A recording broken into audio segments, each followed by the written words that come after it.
In this video, I'll talk about the magnetic force acting onto a current carrying wire. So here, let's say we have a wire here, and this wire is connected to a battery. Right? So this wire, when it is connected to a battery, means a current will be passing through the wire. So this is a current carrying wire, and it is placed in a magnetic field. So this is a strong magnet here, and it is placed in a magnetic field. The direction of the magnetic field is from North Pole to South Pole. Then there will be a force acting into a wire. What is the magnitude of the force? What is the direction of the force? That we will be talking into this video. And this is a simpler diagram here. This is the magnetic field direction, and this is a current carrying wire. And we are assuming here the current or the wire makes an angle theta here with the magnetic field. Now let's first try to understand why there is a force acting onto a current carrying wire. What is current? The current is moving charges. If the charges are in motion, then that means there would be a current. So here we have the wire here, and when it is connected to a battery, then all the charges will start moving in the direction of the electric field. The average velocity with which the charge carriers move is called the drift velocity. Here we have assumed the positive charges. All the charges are positive, and this is the direction of the current here. So what is the drift velocity? The drift velocity is the velocity with which all the charges move in the direction of the electric field. Here this is for the positive charges. And by Lorentz force, we know the Lorentz force. The Lorentz force tells you that the force acting onto an charge, into individual charge, is given by this equation. And here V is the velocity, B is the magnetic field, Q is the charge, and F is the force acting onto a charge. But in a wire, in a current carrying wire, there are millions of charge carriers, millions of charges. So our goal is to find out the number of charge carriers into a current carrying wire within a given length. Okay. So how do we find out? So the total charges will be number of charge carriers times the Q. The Q is the charge of each charge carrier. So Q is the charge of each charge carrier. And the number of charge carriers can be given by N times the volume of the wire. And what is N? The N is called the charge carrier density. See here, I've mentioned here charge carrier density. So charge carrier density, what does this mean? That means in a unit volume, if I just take a unit volume here, in a unit volume, how many charge carriers you have, that is called the charge carrier density. And all metals or any material is characterized by the charge carrier density. Okay, so if you look at the list, you should be able to find out in any book the charge carrier density of the metals. Okay, so this is a fixed quantity. And then we need to find out the volume of the wire, which is a geometrical parameter. So N is, as it is, the volume of the wire, this is a cylinder. So the volume is given by the cross-sectional area. This is the cross-sectional area times the length of the wire. The length of the wire is L. So now we know N, the volume of the wire is cross-sectional area times length, and this is the charge of each charge carrier. So the total charge is now given by this equation here. This is the total charge now that is in this wire. So once we know the total charges, then we should be able to find out the total force acting onto all the charges, or all the charges here, because these all are wires, or the force acting onto the wire, which is given by Q total, that's the drift velocity, times the B vector. This is a cross product, not a simple multiplication.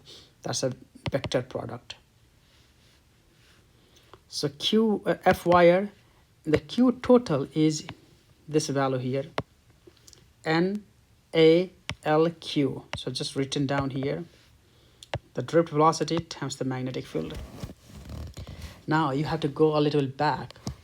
So I already have mentioned that the current flowing into a wire is given by this equation, NAQVD. That's the formula for the drift velocity. Okay, we already have talked about this one, so I recommend you, if you do not remember, go back to the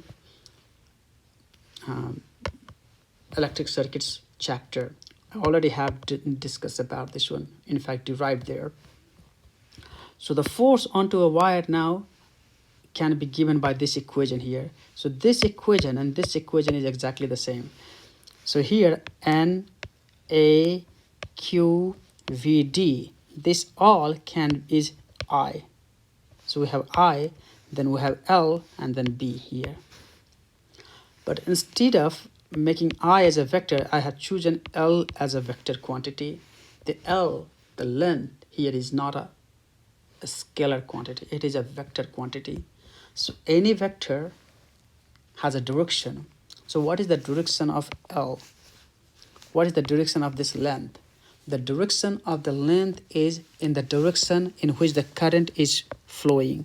So in this case, the L has a direction which is given by the direction of the current. Okay, so as the current is flowing in this direction, that is the direction of the length. So this is now our equation, I L cross B, and again this is the vector product. So the magnitude of the force is given by I L B sine theta. So this is the magnitude of the force.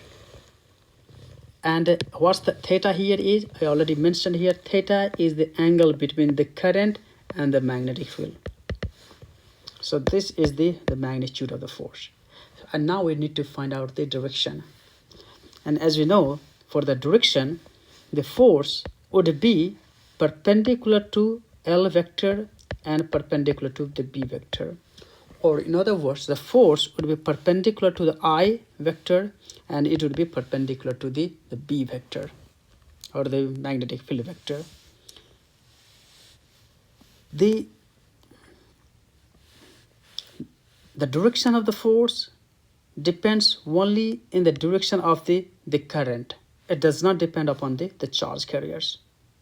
Okay, so this formula will be the working formula if you have to calculate what is the magnitude of the force onto any current carrying wire. And the direction is given by L would be perpendicular to the L vector or B vector, or the direction can be given by also right hand rule. And we already have discussed about the right hand rule. All right, so here I'll just talk a little bit about it further. So in this case, here I have mentioned three examples. Here. The current, in this example, this is the wire here, this is the current direction, and this is the magnetic field direction. As the current and the magnetic field are in the same direction, there would be no force. The force in this case is zero. The force in this case, the magnetic force, let's say, is zero here. And why is that? Because the angle theta is zero. Okay, so here you see, if theta is zero, or if the current and the magnetic field are in the same direction, there will be no force. So in this case, the force is 0. Now in this problem here, this is the direction of the current, and the magnetic field is in the downward direction. The magnetic field is into the iPad or into the paper. So magnetic field is going this way into. If the magnetic field is going this way and this is your current direction, then the force would be coming upward. So this is telling you the force acting into it. And in this case, if I reverse the polarity, then the force direction would change. If it is upward in this direction, it will be downward in the direction.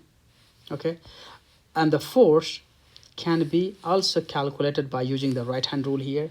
So instead of V vector, I will represent I vector here, I or L vector. It's the same thing here. So what you have to do, you have to again use your right hand rule, and your index finger has to point out in the direction of the current, your middle finger in the direction of the magnetic field, then your thumb would point out the direction of the force. That is using the right hand rule. If you do that, then you will see that the force, the direction of the force in this case. So here this is valid only if the current is homogeneous or the wire is a straight wire. If the wire is curved, like for example this one, then the force acting onto this one is given by this formula here, dl cross v. It's exactly the same thing. Now you have to integrate over it. Now what I will do, I will show you a quick video to demonstrate the force acting onto this current carrying wire. So just you have to watch this one. Okay. And this video is from MIT. So here is the video.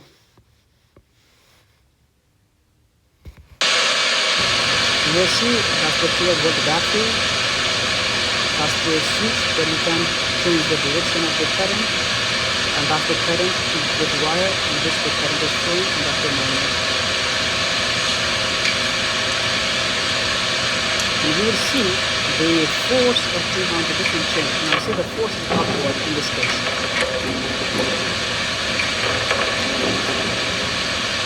Now the force is downward and it collapses. So this is it from this video or this lecture. Again, if you have any questions, write to me. So this is it, and do not forget to like, share and subscribe the channel. Thank you very much.